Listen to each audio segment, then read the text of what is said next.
PM Modi की सुरक्षा में रोजाना 1,62,00,000 रुपए खर्च होते हैं। ये कोई खुलासा नहीं, एक खबर मात्र है। मगर कुछ करोड़ रुपए बचाने के चक्कर में पुलवामा में 44 जवानों की जान चली जाती है। ये एक बड़ा खुलासा भी था और शर्मनाक खबर भी। हालांकि आज खबरों से गायब है जवानों की ये शहादत। भले ही पुलवामा की इस घटना के 1 साल पूरे हो गए हैं, शहादत की खबरों की तो थोड़ी बहुत चर्चा भी हो जा रही है, मगर जवानों की छीनी जा रही सुरक्षा और सुविधाओं पर तो कोई बात भी नहीं कर रहा है। इसलिए आइए आज हम सवाल करते हैं कि पीएम मोदी की सुरक्षा पर रोजाना 1,62,00,000 खर्च करने वाली यही सरकार देश की सुरक्षा से समझौता क्यों कर रही है। पीएम मोदी की सुरक्षा पर हर साल सैकड़ों करोड़ रुपए खर्च करने वाली ये सरकार सीआरपीएफ जवानों को राशन मनी तक क्यों नहीं दे पा रही है। पीएम मोदी की सुरक्षा पर अब तक हजारों करोड़ रुपए खर्च करने वाली सरकार सशस्त्र सीमा बल यानी एसएसबी के जवानों को सैलरी तक क्यों नहीं दे पा रही है। खुद को फकीर कहने वाले एक शख्स की सुरक्षा के लिए असीमित खर्च करने वाली ये सरकार अर्धसैनिक बलों का ओहदा क्यों छीन रही है। नमस्कार, मैं समर राज बोलता हिंदुस्तान में आपका स्वागत है। इन सवालों के जवाब सरकार देगी या नहीं ये तो सरकार ही जाने, मगर इन सवालों की जड़ में कौन सी चर्चा है ये हम जरूर बताना चाहेंगे। पूर्व बीएसएफ जवान तेज बहादुर यादव के साथ हुई बातचीत हम आपको जरूर दिखाना चाहेंगे। देखें जवानों की सुरक्षा और सुविधा पर हुई हमारी ये बातचीत। यही देवेंद्र सिंह है जो पुलवामा हमला करा है। मैं गारंटी के साथ कहता हूँ, दावे के साथ कहता हूँ कि पुलवामा में इसकी ड्यूटी थी और जो बम्बर था जो आरडीएक्स लेके जा रहा था वो इसका इन्फॉर्मर था, जो कि 2 साल पहले मिलिटेंट से सिलेंडर किया। एक पुलवामा हमला आप करा देते हो, ये पता नहीं किस वजह से पकड़ा गया, क्या वजह है, क्या गेम प्लान है। अच्छा, ये देवेंद्र सिंह को आप देखें मीडिया हो या समाज में आतंकवादी के रूप में नहीं प्रेजेंट किया जा रहा है। देशद्रोह का केस नहीं लगाया और थोड़े दिन के बाद में छूट जाएगा।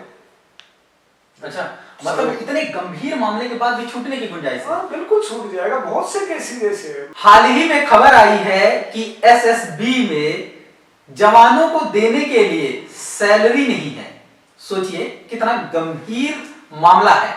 जवान को भी सिर्फ वोट के लिए इस्तेमाल किया जाता है, बाकी जवान की कोई आज के तारीख में जवान की कोई औकात नहीं है, कोई अहमियत नहीं है। मैं कहता हूं कि ये लोग राजनीतिक लोग जवान को सिर्फ जो एक कुत्ता होता है ना वो रखवाली के लिए, उसके लिए रखा हुआ है इन्होंने, बाकी उसकी इज्जत और मान सम्मान इनके पास 1% भी नहीं।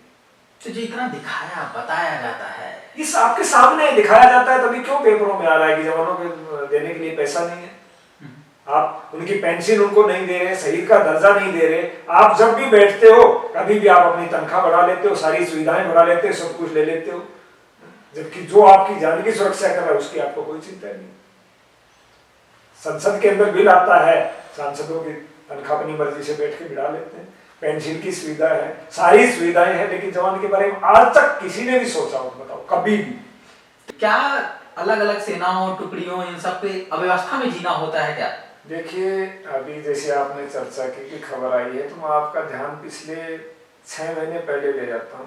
6 महीने पहले रियल में हुआ था, मैं वो बताऊंगा कि सीआरपी को राशन मनी रोक दिया था, जो मात्र एक जवान को खाने का 3600 रुपये मिलता है। इन्होंने कहा कि हमारे पास पैसा नहीं है, जबकि 1 महीने के बीच में खा गए। आपने देखा है न्यूज आ रही है, फौज का इनको देने के लिए तनख्वाह के इनके पास पैसे नहीं है। सैनिकों की सिर्फ सुविधाएं घटाई जा रही है, उनके जो अलग अलग बल हैं उनका कुछ ओहदा भी घटाया जा रहा है। अर्धसैनिक बल है ही कहाँ? देश को पता ही नहीं। अर्धसैनिक बल सिर्फ एक आसाम राइफल है। सबको इन्होंने संगठन बना दिया, इसलिए बना दिया वो सुविधाएं नहीं है, संगठन है। ये बीजेपी सरकार जब पहले सत्ता में आई उसी टाइम। 1 मिनट में थोड़ा सा जानना चाहूंगा, BSF, CRP, ITBP, SSB, CISF, ये सबके सब संयुक्त संगठन है। क्लियर है? ऑर्डर देख लीजिए आप, ये पैरामिलिट्री नहीं है। अगर ये पैरामिलिट्री में रहते हैं तो इनको सुविधाएं देनी पड़ती है फोर्स की, तो सुविधाओं से बचने के लिए इनको संगठन बना दिया गया। एक सिर्फ आसाम राइफल पैरामिलिट्री में आज की डेट में ऑन रिकॉर्ड कह रहा हूं, ऑर्डर के साथ है, ऑन रिकॉर्ड है ये, क्योंकि वो इसलिए रखा गया, उसमें ड्यूल कमांड है, ऑफिसर आर्मी का होता है और जवान पैरामिलिट्री के होते हैं, इसलिए उसको पैरामिलिट्री में सिर्फ आसाम राइफल को, बाकी सबको पैरामिलिट्री से बाहर कर दिया गया। तो ये कहते हैं कि हम शहीद का दर्जा देंगे, तो जो पैरामिलिट्री उससे ही तुमने बाहर कर दिया तो कुछ नहीं मिलने वाला, ना उनको पेंशन मिलने वाली है ना शहीद का दर्जा मिलने। ये आरोप कितना गंभीर है कि इस देश में पहली बात तो सुविधाएं घटाई गई, जिन्हें पैरामिलिट्री के नाम पर तमाम सुविधाएं मिलती थी उनका वो ओहदा ही भी छीन लिया गया।